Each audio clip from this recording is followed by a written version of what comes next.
Hello guys! Eto, mapapawaw na naman tayo sa ating ulam for today's video. At dahil marami tayong oras ngayon sa pagluluto, syempre ganun din sa ating pagvo-voice over. O ayan, naka-ready nga pala ang ating mga sangkap. Simulan na natin ang pagpiprito muna ng ating patatas at carrots kasi mamaya kapag meron na yung sauce, mas matagal yung maluto guys, kaya unahin na natin silang lutuin. Para sa akin kasi guys, mas maganda yung meron tayong time para sa pagluluto na medyo matagal, lalo na kapag karne ang iluluto natin. Alam nyo naman guys, pag niluluto natin ang mga karne ay hindi dapat natin minamadali, lalo na yung loob-loob niya. Lalo na tayo ay may mga kasamang bata, Diyos ko, ang mga tiyan yan, mga masiselan pa. Ayan nga pala, at sinimulan ko ng magisa ng bawang at sibuyas, at syempre isusunod ko naman dyan ang karne nating baboy. O yan, diba? Lutuin natin yan ng husto at iprito rin ng husto hanggang sa maging kulay brown ito. Yung tipong para akala mo masusunog na, mas masarap yun guys. O diba, ganyang itsura. O diba? Teka nga, nakailang diba na ba ako?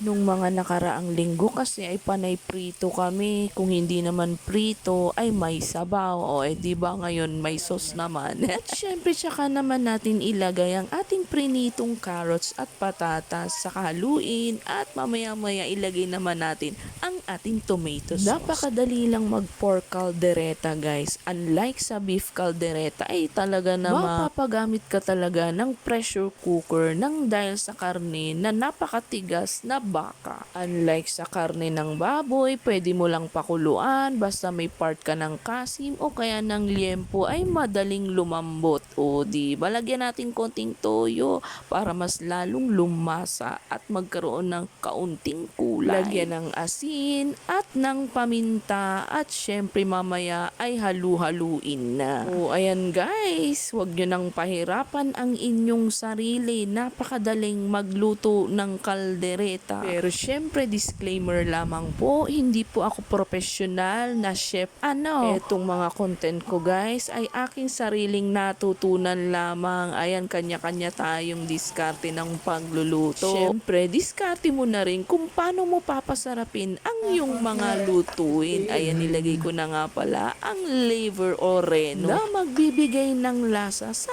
ating pork caldereta. Sana'y may natutunan na naman kayo kay Aling Wilma. Ayan, hinuli ko nga pala ang ating bell pepper dahil yan ay madali lamang maluto. At ang gusto ko sa aking bell pepper, kapag kinagat ko ay crunchy pa rin. At nilagyan natin ng cheese para mas lalong sumarap ang ating cheesy pork caldereta. Maraming salamat po sa inyong walang sawang suporta at sa panunood ng aming video araw-araw.